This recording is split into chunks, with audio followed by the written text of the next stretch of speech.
வணக்கம் மக்களே. நான் என்னுடைய 26 வயசு வரைக்கும் சென்னையிலே தான் வாழ்ந்தேன். அந்த வெயிலே தான் வாழ்ந்தேன். அங்கே தான் படித்தேன், வளர்ந்தேன் எல்லாம். ஆனால் கடவுள் புண்ணியத்தில் இப்போ நல்லா இருக்கேன். கஷ்டம்னா கஷ்டம், அவ்வளோ கஷ்டம். ஒரே ஒரு ரூமில் 4 பேர் படுத்து 5 பேர் படுத்து வாழ்ந்தவன் நான். கைவெறியெல்லாம் வெளியில் வந்து நிற்கும், தூங்க முடியாது, கொசு கடி, அவ்வளோ கஷ்டங்கள். அதே டி நகர் கொஞ்சம் வெளியில் மெயின் ரோடு வந்தீங்கன்னா பலன்னு இருக்கும். வெளியில் பலன்னு வச்சுக்கிட்டு இத்தனை 35 40 வருஷமாக மக்களை ஏமாற்றிட்டு இருக்காங்க. அதே மாதிரி அங்கேருந்து கொஞ்சம் தூரம் ஒரு 3-4 கிலோமீட்டர் தள்ளி அமுதங்காலனின்னு பேர். அமுதங்காலனியில் மக்கள் வெளியில் பார்க்கறதுக்கு நல்லபடியாக இருக்கிற மாதிரியே இருக்கும். அந்த இந்தி பிரச்சார சபா தாண்ட ஒன்று லெஃப்டில். அப்போது அங்கே இருக்கிறவங்கெல்லாம் பார்க்கறதுக்கு நல்லா இருக்கிற மாதிரியே இருக்கும். ஆனால் அதுக்கு பின்னாடி போய் பார்த்தீங்கன்னா கூவம் ஓடும், சாக்கடை இருக்கும், மக்கள் அவ்வளோ கஷ்டப்படுவாங்க. மழை பெஞ்சா ஃபுல்லாக தேங்கிடும்.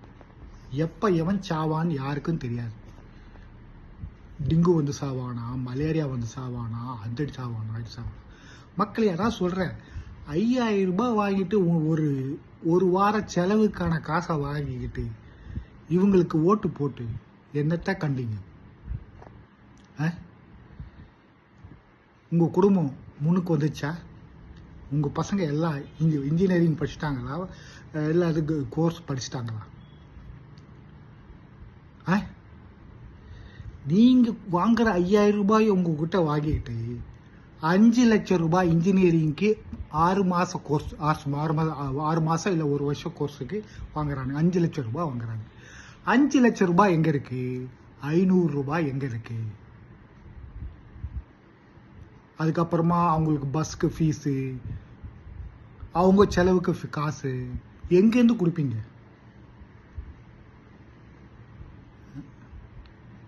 அதனால சொல்கிறேன், கொஞ்சம் நல்லா யோசிங்க. கருப்பர் வெளிப்பு, மானபங்கம் படுத்துறது. ரீசெண்டாக கூட ஒரு பொம்பளை அவள் வீட்டில் என்ன கஷ்டமோ தெரியல, 5000 ரூபாய் கூப்பனா ஒன்று குடும்பம் எங்கள் வீட்டுக்குன்னு கேட்டிருக்கா. அவள் மனசை நோக அடித்து அவள் செத்து போயிட்டான். இப்போ அவளுக்கு கொடுத்து என்ன பிரயோஜனம்? அவன் புள்ள எங்கே எப்படி படிப்பான்?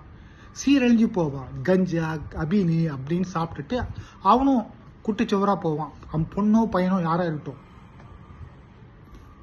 வளர்ப்பு ரொம்ப முக்கியம். வளர்ப்பு ரொம்ப முக்கியம். அது எப்படி வளர்க்குறோன்றது இருக்கு.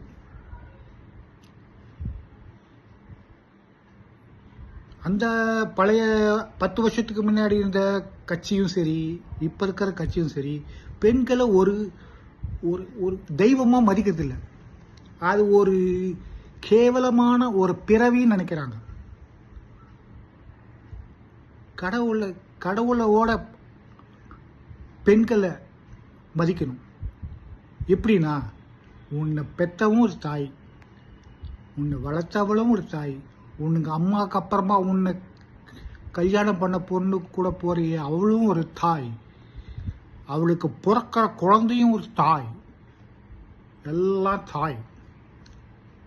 மதிக்க கற்றுக்குங்க.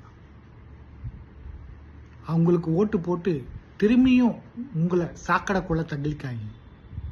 நல்லபடியாக உங்களுக்கு நல்லது செய்கிற வரவங்களுக்கு ஓட்டு போடுங்க. நான் யாருக்குன்னு சொல்ல மாட்டேன், நீங்களே முடிவு பண்ணிக்கோங்க.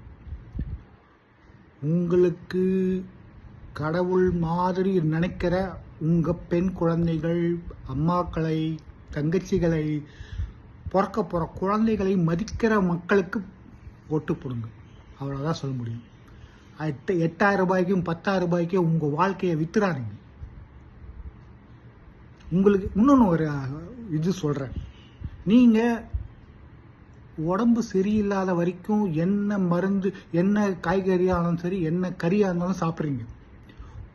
ஒன்ஸ் உங்களுக்கு உடம்பு சரியில்லானதுக்கப்புறமா டாக்டர்கிட்ட போகும்போது அவர் என்ன சொல்கிறாரோ அதை தான் கேட்குறீங்க. அதே மாதிரி இது வரைக்கும் ஓட்டு போட்டதை மறந்து புதுசாக வரவங்களுக்கு இடம் கொடுத்தீங்கன்னா உங்கள் வாழ்க்கை பிரைட்டாக இருக்கும், பிரகாசமாக இருக்கும். இது என்னுடைய ஒரு வேண்டுகோள். அவ்வளோதான் சொல்வேன். நன்றி. வெற்றி நிச்சயம்.